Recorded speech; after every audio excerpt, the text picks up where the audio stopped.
in Aquatics is a nonprofit organization whose goal is to decrease the rate of drowning worldwide by helping to create, promote, and support programs in the U.S. and abroad.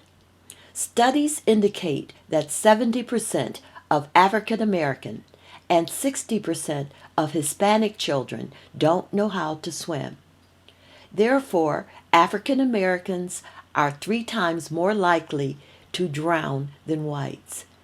These drowning disparities and lack of minority participation in swimming led Sean Anderson and fellow Penn State alumnus Jason Jackson to co-found Diversity in Aquatics.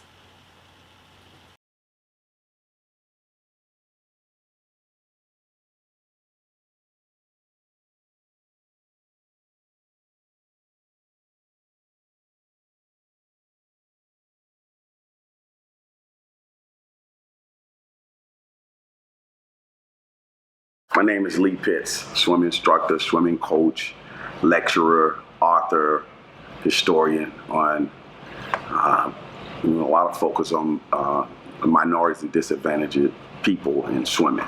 It's always about parents, whether or not the parent makes it a high priority. Whatever the parent makes a high priority, get their children involved in, that's what they become. Now, also when you have a community where most of the people, the parents, do not swim, then they can't pass those swim skills down. I will say that many parents who do not swim, who are passionate because they do not swim, they want their children to learn how to swim. You got 2 polarizing extremes. And here I'm talking about black parents. You got polarizing extremes. You got the black parents who can swim, and of course they want their children to learn how to swim because they can swim. You got the black parents who can't swim, and they do not want their children to go near water because they can't swim and they don't understand this whole mysterious thing about swimming, and they certainly don't want their child to drown. But that same black parent also who can't swim, you will have those who are passionate. I can't swim, but I want my children not to grow up like me, not knowing how to swim, and they are passionate about making sure their children learn how to swim.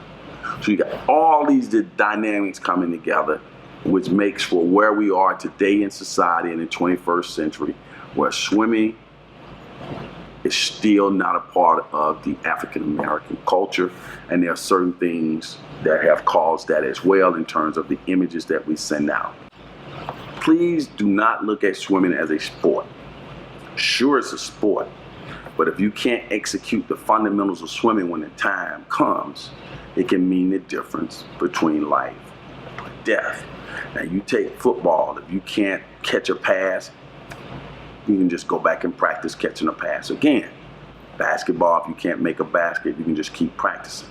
But in swimming, there comes a time, unlike those other sports, where you may need to execute the fundamentals of it, and you can't execute it. It could mean the difference between life and death, so swimming is a necessity. We'll go with that. Hello, my name is Dr. Angela Beal, and I'm the Director of Education and Research with Diversity in Aquatics.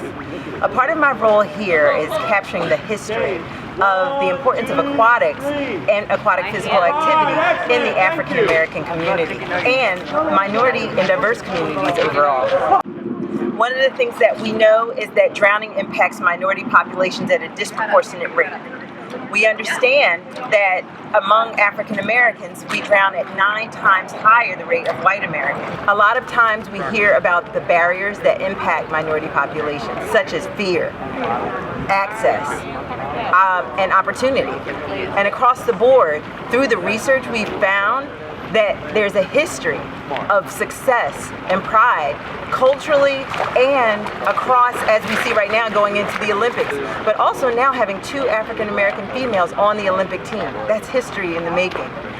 It's about breaking barriers, but barriers came with parents' awareness of the importance of aquatics and water safety and the importance of passing that down from generation to generation. I'm Thaddeus Gamery, the Diversity in Aquatics Council Coordinator.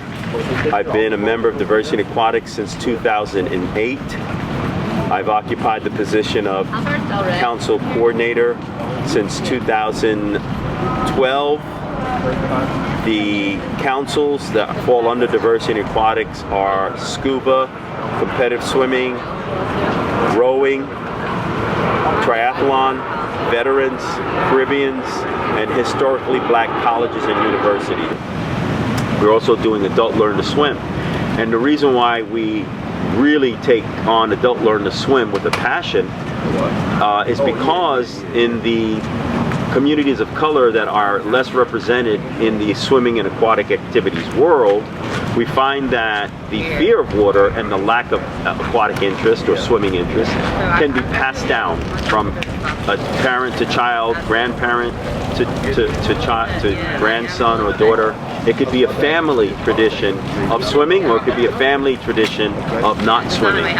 But to increase water safety for all people, if the whole family can swim, then even the parents could recognize if there was an unsafe situation and prevent it, because they are swimmers and they understand what the water is. Everybody becomes safe, or in and around the pool or the beach or the lake, if everybody is competent and educated on water safety and swimming. My name is Trevor Kelly, Jr. I was a veteran with the military, United States Army Engineering Corps for 10 years. I'm on the Veterans Board Commission, or Council for Diversity and Aquatics. In my position there, I'm responsible for bringing veterans into the sport of triathlon.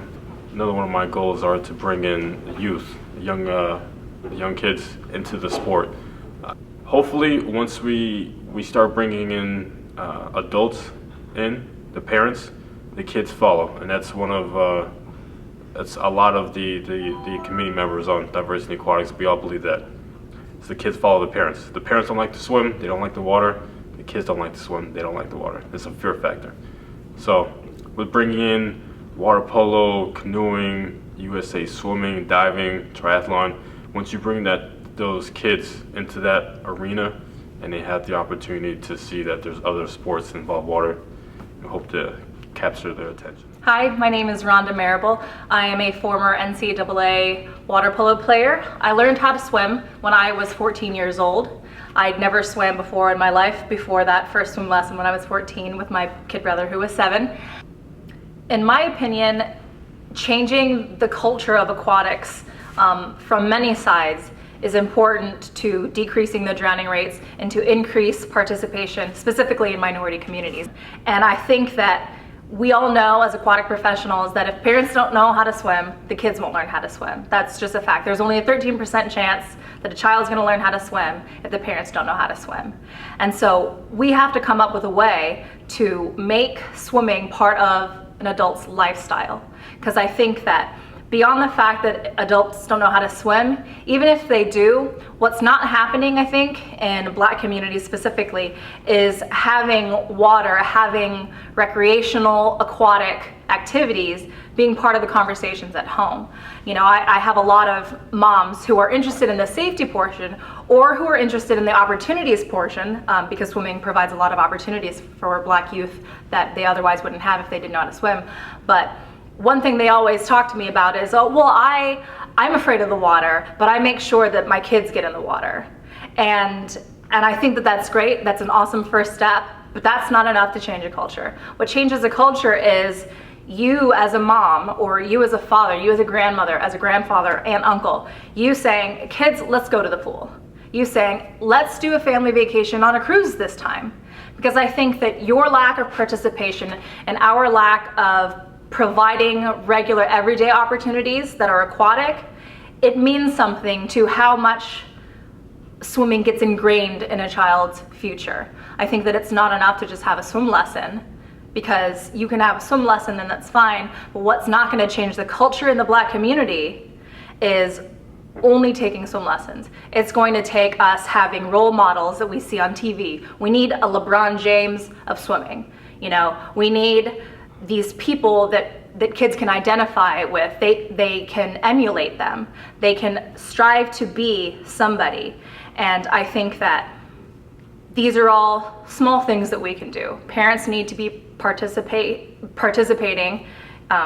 kids need to do it just because it's a safety issue. I mean, the world is 70% water. You can't avoid it. You know, I hear a lot of people saying, oh, just avoid water. It's not gonna happen. You know, and that's why you get tragedies like with Hurricane Katrina. A lot of those deaths were avoidable because, you know, it was a lot of just drowning deaths because those people didn't know how to swim. And I think that you never know what can happen, so the safety piece is an issue. But the biggest cultural shift is going to be every day seeing people on pool decks, seeing black lifeguards, seeing black swim instructors, and having role models that are celebrities, they're entertainers, they're professionals that are aquatic based, that can change the way we all think about aquatics and have it be part of our authentic collective culture. Hi, my name is Connie Harvey, and I am the Director of the Centennial Initiatives for the American Red Cross. And this is my, I think, 4th year of being here at the Diversity in Aquatics Convention. We have a long-standing relationship with this organization, and it ranges from participation in their convention, but also participation in things like International Water Safety Day. You know, our missions are the same. We're here to make certain that we provide programming and awareness. Outreach piece is so important because the parents are the ones who are making the decisions for their kids around the water most of the time.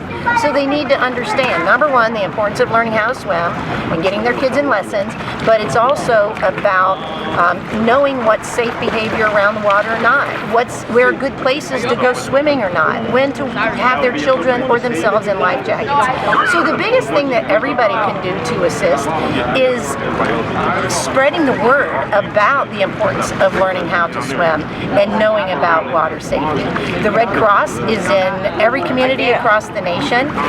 If you are in a place where you need some assistance in this kind of thing, reach out to your local Red Cross chapter or go to your facility, the aquatics facilities. You'd be surprised at how many cities and aquatics organizations offer scholarship. So we never, as an organization, want to turn anyone away from swimming lessons because they don't have the ability to pay. So ask for help. You know, let's dig in. There are a lot of organizations out there who are willing to help, and the Red Cross is really just one of those.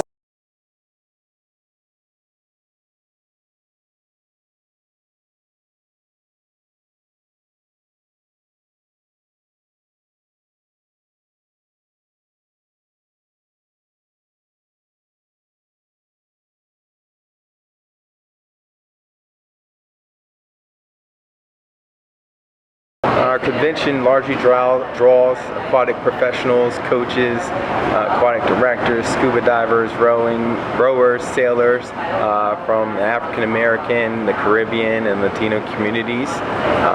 It acts as both a network, and its ultimate focus is working on finding solutions to curb the drowning disparities found in this country. The convention also works in sharing ideas and tactics and helping in certifications and further progressing our group to getting more certifications in the aquatics range.